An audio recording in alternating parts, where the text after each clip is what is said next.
Hello, I'm Miss Creglow, and today I'm going to be reading to you That Rabbit Belongs to Emily Brown. It's one of my favorite books.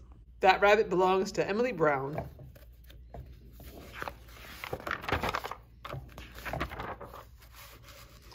Once upon a time, there was a little girl called Emily Brown, and an old gray rabbit called Stanley.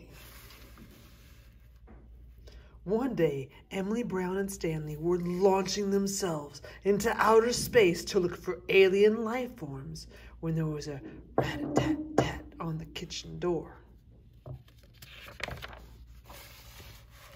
It was the chief footman for the Queen.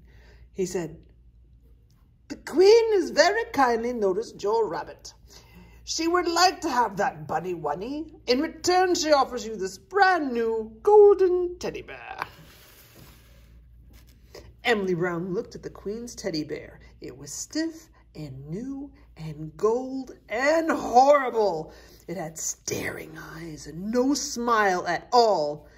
"No, thank you," said Emily Brown. "This rabbit is not for sale, and his name isn't Bunny Wunny, it's Stanley." And Emily Brown politely shut the door.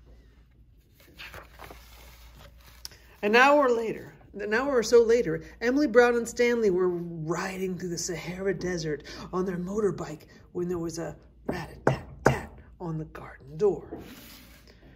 It was the army. The captain saluted and said, "Her Most Royal Highness Queen Gloriana III greets Miss Emily Brown, and she would still like to have that bunny wunny. In return, she offers you a brand new golden teddy bear and 10 talking dolls that say, 'Mama, Mama.'"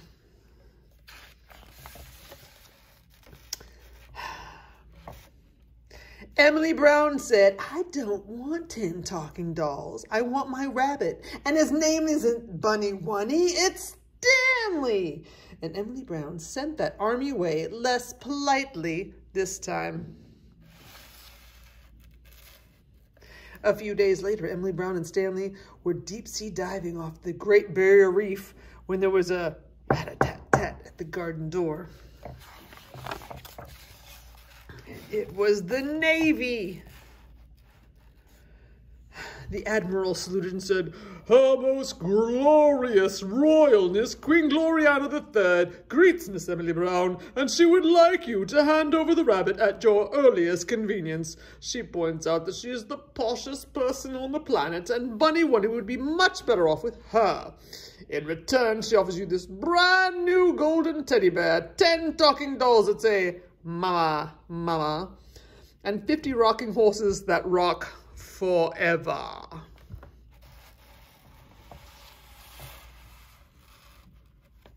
"I don't care who she is," said Emily Brown. "This rabbit belongs to me, and his name isn't Bunny Wunny, it's Stanley." And she sent that Navy away.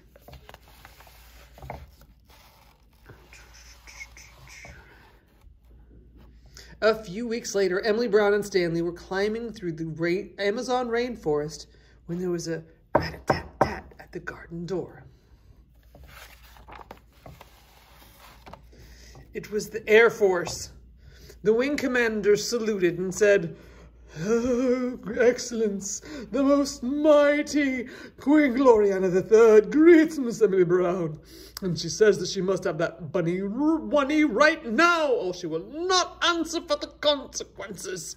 In return, she will give you a brand new golden teddy bear, 10 talking dolls that say, 'Mama, Mama,' and 50 rocking horses that rock forever, and all the toys she could ever desire."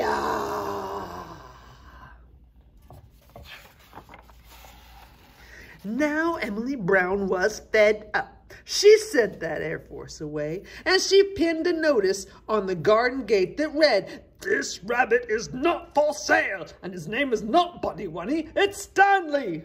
Emily Brown." A few months later, Emily Brown and Stanley were lying fast asleep in bed, dreaming of all the wonderful adventures that they would have the next day, when there was absolutely no noise at all at the door or the gate, or even the window. Shh. Silently in crept the Queen's special commandos. And they stole the rabbit that belonged to Emily Brown.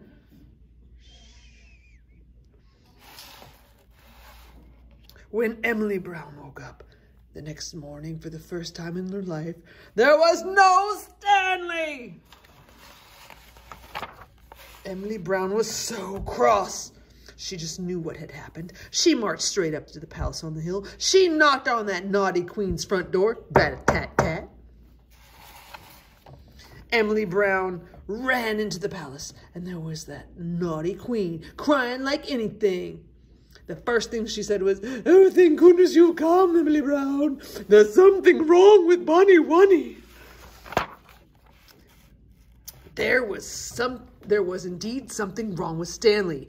That silly naughty Queen had put him in the royal washing machine all night, and he'd come out an odd pink color. The royal dressmakers had stuffed him full of stuffing so he wasn't flippy-floppy anymore. And worst of all, they had sewn up his mouth where Emily Brown had picked it away. And Stanley wasn't smiling anymore. Stanley was miserable.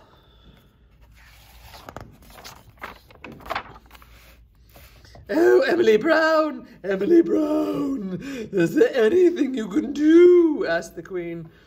"There certainly is," said Emily Brown. "I shall take Stanley home." The Queen started crying harder than ever. "I have all the toys in the world, but none as nice as Stanley." Emily Brown felt sorry for that silly Queen, so she went into the royal toy cupboard and she took down the brand new golden teddy bear and she placed it in the Queen's lap.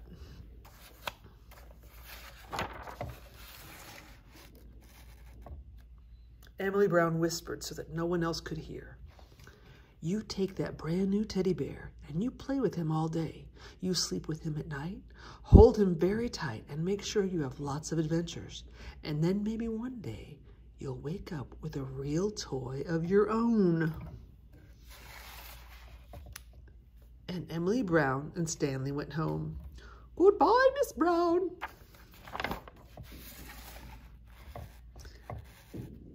That was the last Emily Brown and Stanley heard from that silly, naughty Queen for quite some time.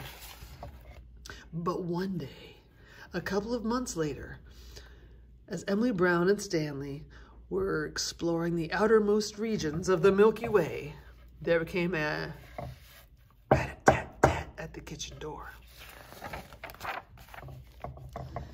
It was the mailman with a letter for Emily Brown. It just said, "Thank you. From Queen Gloriana III and her teddy buddy." Thank you so much. Have a good night.